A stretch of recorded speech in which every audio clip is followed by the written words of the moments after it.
Halo semua, pada kesempatan ini kita akan mendalami mengenai Paul Tillich dan tokoh teolog Reinhold Niebuhr.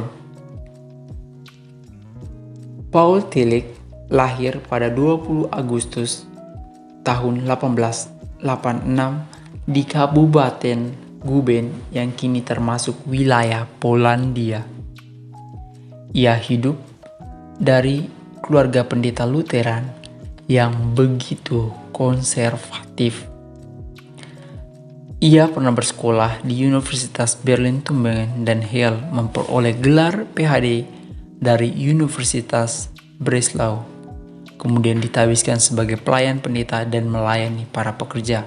Perlu diingat bahwa dalam pelayanannya pada para pekerja, disitulah titik balik dalam pengembangannya mengenai teologi sistematis.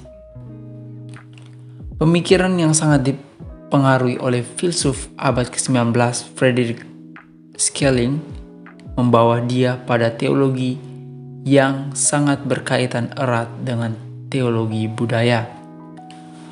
Buku-buku atau karya-karyanya antara lain The Shaking of the Foundations yang terbit pada 1948, kemudian jilid pertama teologi sistematikanya pada tahun 1951, jilid kedua teologi sistematikanya pada 1957, dan jilid ketiga pada tahun 1963. Paul Tillich meninggal pada tahun 1965. Baik, kita masuk mengenai pemikiran khas Paul Tillich. Tentu saja Paul Tillich sangat berpengaruh dan pemikirannya berkaitan dengan teologi sistematika. Paul Tillich begitu berusaha menghubungkan budaya dan iman. Hal ini bertujuan untuk menengahi antara budaya kontemporer dan kekristenan historis, untuk menunjukkan bahwa iman tidak diterima oleh budaya kontemporer dan bahwa budaya kontemporer tidak dapat diterima oleh iman. Singkatnya, mereka saling berkolerasi. Teologi sistematika dibagi dalam 5 bagian. Hal ini didasari oleh pemikirannya bahwa kondisi manusia selalu menimbulkan pertanyaan yang diekspresikan dalam budaya. Hal ini dijawab oleh budaya melalui simbol dan keagamaan. Maka dari itu, keagamaan dan budaya sangat berkaitan sehingga mereka saling mendukung. Bagian-bagian teologi sistematika yang pertama itu menghubungkan simbol logos dengan bentuk pernyataan skeptis budaya modern.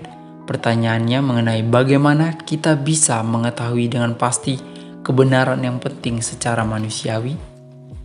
Kemudian dilanjutkan pada bagian yang kedua, berhubung mengenai simbol Tuhan sebagai pencipta dengan ekspresi budaya modern tentang masalah keterbatasan. Pertanyaannya mengenai bagaimana kita bisa menahan kekuatan destruktif yang mengancam untuk menghancurkan hidup kita. Kemudian bagian ketiga menghubungkan simbol Yesus sebagai Kristus dengan ekspresi sekular budaya modern tentang pertanyaan keterasingan. Bagaimana kita bisa menemukan penyembuhan keterasingan yang kita alami dari diri kita sendiri dan dari tetangga kita. Bagian keempat menghubungkan simbol roh dengan ekspresi budaya modern tentang pertanyaan ambiguitas. Bagaimana hidup kita bisa otentik ketika moralitas, praktik agaman, dan ekspresi dari budaya kita begitu ambigu. Dan bagian kelima menghubungkan simbol kerajaan Allah dengan pertanyaan apakah sejarah memiliki arti. Langsung saja kita bahas kelima bagian itu. Namun perlu diingat bahwa kelima bagian itu dibagi menjadi 3 bagian pokok yang terdiri dari sifat esensial, gangguan eksistensial, dan aktualitas. Yang pertama berkaitan dengan sifat esensial. Esensi artinya sesuatu yang paling mendasar. Setiap manusia memiliki rasa cemas, takut, dan keterancaman akan keberadaannya. Dengan hal itu, setiap kita memiliki sebuah perlawanan secara abstrak yang disebut kekuatan keberadaan. Inilah yang dikatakan sebagai kekuatan yang berasal dari Allah Pencipta. Simbol Kristiani sumber kekuatan dan hidup. Dengan demikian, hal ini mengarahkan kita pada Tuhan. Jawaban akan Tuhan dapat diperoleh melalui simbol-simbol Kristiani. Hal ini diperjelas dengan paham akan Yesus adalah Logos, mengungkapkan fungsi Yesus sebagai perwujudan konkret dari keberadaan landasan makna dalam kehidupan. Jadi hal ini mau menekankan bahwa kecemasan, ketakutan akan keberadaan kita itu yang mengarahkan kita bahwa kita sadar bahwa ada Tuhan, ada kekuatan yang menekan kita untuk kita merasa berada. Dengan demikian hal ini mengarahkan kita pada Tuhan. Jawaban akan Tuhan dapat diperoleh melalui simbol-simbol Kristiani.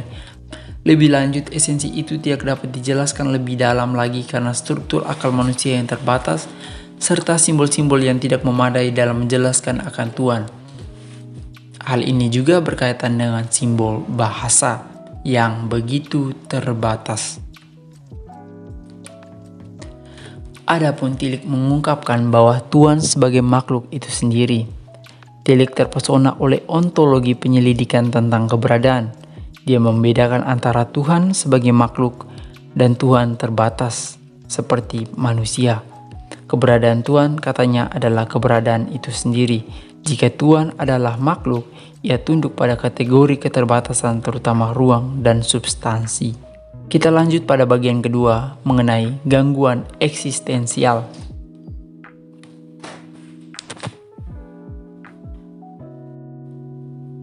Situasi eksistensial kita adalah keadaan keterasingan dari diri kita sendiri, orang lain, dan kekuatan keberadaan. Akibatnya, kita mengalami rasa bersalah, kesepian, dan ketidakberartian, atau nama lainnya kita mengalami kejatuhan atau dosa. Dengan demikian, kita membutuhkan suatu kekuatan atau keselamatan, ataupun berarti penyembuhan. Di satu sisi, ini adalah penerimaan kita oleh kekuatan keberadaan Tuhan, meskipun atau di tengah keterasingan kita atau pembenaran. Dengan cara lain, ini adalah transformasi kita oleh kekuatan keberadaan atau pengudusan. Hal ini ingin mengarahkan kita pada simbol Kristiani akan peran Yesus Kristus sebagai Sang Penebus. Ada beberapa tambahan mengenai Yesus Kristus sebagai makhluk baru. Tillich merenungkan kisah Alkitabiah tentang Adam dan Hawa di Taman Eden purba. Tidak menganggap kisah keterasingan bertahap mereka dari Tuhan. Sebagai catatan peristiwa sejarah, ini adalah mitos. Ia menafsirkan sebagai ekspresi kecemasan berkaitan dengan perjuangan orang dalam mengatasi kecemasan yang dihasilkan oleh keterasingan dari apa yang bisa mereka sadari. Menetapkan penggambaran tentang Yesus Kristus sebagai wujud baru, satu-satunya cara bagi mereka untuk diselamatkan dari keadaan cemas. Wujud baru dalam pribadi Yesus Kristus tidak ditafsirkan oleh Tillich dengan cara mitos yang menurutnya Tuhan bermutasi menjadi manusia, tetapi sebagai manifestasi Tuhan dalam kehidupan Yesus.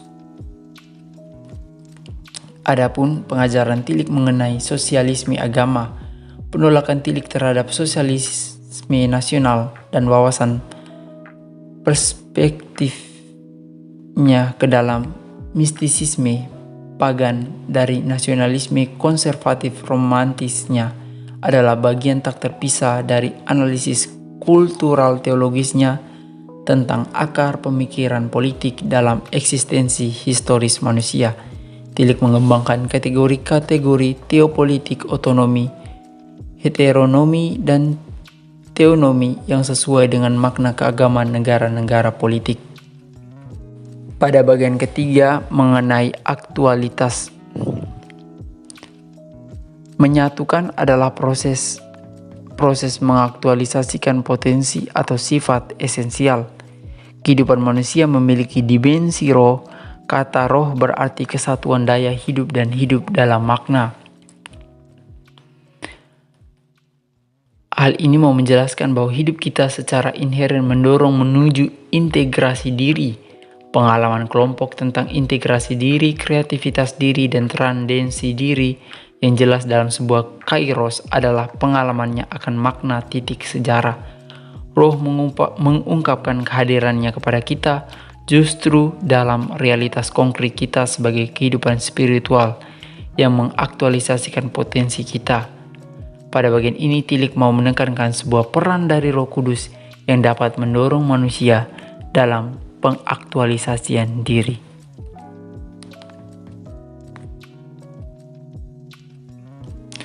Pada kesempatan ini, kami akan menjelaskan mengenai Reinhold Niebuhr. Reinhold Niebuhr mengungkapkan ide atau pemikiran teologinya melalui caranya dalam melihat situasi konkret yang terjadi pada zamannya dan bagaimana ajaran gereja berhadapan dengan situasi itu. Reinhold Niebuhr, dengan nama panjang Karl Paul Reinhold Niebuhr, ia lahir pada 21 Juni 1892 di Warwick City, Missouri. Ayahnya dan ibunya merupakan seorang pendeta. Pada tahun 1915, Niebuhr menerima tugas ke Bethel Evangelical Church, sebuah paroki sinode di Detroit. Pada tahun 1928, Niebuhr dengan bantuan Eddie pindah ke New York untuk mengajar etika Kristen di Union Theological Seminary, sebuah lembaga interdenominasional. Pada tahun 1928, Niebuhr dengan bantuan Eddie pindah ke New York untuk mengajar etika Kristen di Union Theological Seminary, sebuah lembaga interdenominasi. Reinhold merupakan seorang pengkhotbah, guru penulis, dan aktivis. Niebuhr melayani 13 tahun sebagai pendeta paroki di Detroit pada tahun 1915 sampai 1928 dan 32 tahun sebagai profesor etika Kristen di Union Theological Seminary di New York pada tahun 1928 sampai 1960. Teologi yang khas dari Reinhold Niebuhr yakni bertolak dari cinta yang dimiliki oleh Yesus Kristus, yakni cinta agape. Teologi yang ia kembangkan berkaitan dengan etika teologi Kristen. Ia mendefinisikannya sebagai disiplin intelektual yang memberikan penjelasan tentang pengalaman realitas Allah yang secara nyata hadir melalui Yesus Kristus dan akhirnya membawa manusia untuk berpartisipasi dalam kehidupan realitas itu. Bagi dia, di tengah keberagaman agama tidak boleh hidup eksklusif, karena sikap tersebut membuat hidup ini tidak bermakna, bahkan membuat sejarah manusia akan terus bertambah kelam dengan terjadinya konflik sesama manusia yang disebabkan sikap menganggap dirinya dan agama atau ajarannya yang paling benar. Dia menyerang apa yang sering disebutnya sebagai versi Kristen ortodoks dan liberal yang terlalu dogmatis. Titik tolak ajarannya adalah manusia sebagai makhluk yang terbatas dan bebas. Perhatian kritis Reinhold Niebuhr terhadap seluruh realitas Tuhan menekankan kemungkinan dan batas sejarah dalam hal keterbatasan dan kebebasan makhluk, kejatuhan manusia dan penghakiman ilahi atasnya, dan penebusannya melalui agape Kristus. Mempertahankan kapasitas untuk melampaui kepentingan diri mereka dalam perhatian penuh kasih untuk kesejahteraan orang lain. Ia menekankan bahwa Yesus sampai pada cinta agape di mana ia tidak mementingkan dirinya sendiri, tidak egois, tetapi ia memberikan dirinya juga untuk orang lain. Cinta agape itu yang paling murni, cinta musuh dan pengampunan terhadap pelaku kejahatan. Maka dari itu, Niebuhr sangat menekankan cinta agape dari Yesus Kristus. Poin penting juga dari metode teologinya adalah desakan pada kesetaraan dosa dalam urusan manusia. Tetapi Niebuhr juga menekankan pada ketidaksetaraan rasa bersalah, di mana rasa bersalah adalah akibat dari dosa dalam ketidakadilan. Di sini bisa dilihat bahwa setiap orang memiliki kesalahan yang berbeda dan sikap dan untuk orang menanggapi hal itu juga berbeda-beda, sehingga kembali lagi ketidaksetaraan rasa bersalah itu pun ada. Niebuhr berpendapat bahwa teologi kerajaan Allah yang memadai tidak dapat dihapus dari apresiasi akan universalitas dosa dalam sejarah dan penghakiman Allah yang menyeluruh atas kejahatan dan kepura-puraan manusia. Pada bagian terakhir mengenai teologi dan politik, keberadaan manusia ada pada titik temu alam dan roh. Dia adalah anak alam, tunduk pada perubahannya, dipaksa oleh kebutuhannya, didorong oleh impulsnya, dan dibatasi dalam waktu singkat yang diizinkan alam.